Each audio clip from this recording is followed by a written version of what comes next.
ভাদ্র মাসের শেষ শনিবার, বড় ঠাকুরের পুজো। আমি করব না, তাই কখনো হয়? চলো দেখা যাক পুজোতে আমি কি কি করলাম। আমার বউ তো রেডি হয়ে গেছে বাজারে যাওয়ার জন্য, আমিও রেডি। আমাকে তো যেতেই হবে। দুজন বেরিয়ে পড়লাম বাজারে যাওয়ার উদ্দেশ্যে। প্রথমে আমরা ফলের দোকানে এসেছি ফল নেওয়ার জন্য। এসে দেখি ফলের যা দাম, সত্যি মাথায় হাত পড়ে গেছে। যাই হোক, নিতে তো হবেই, তাই যা যা দরকার তার সবটাই নিয়ে নিলাম।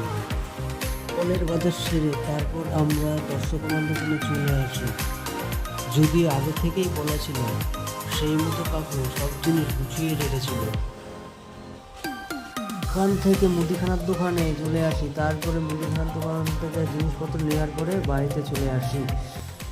পুজোর দিন সকালে ঘুম থেকে উঠে দেখি প্রচণ্ড বৃষ্টি।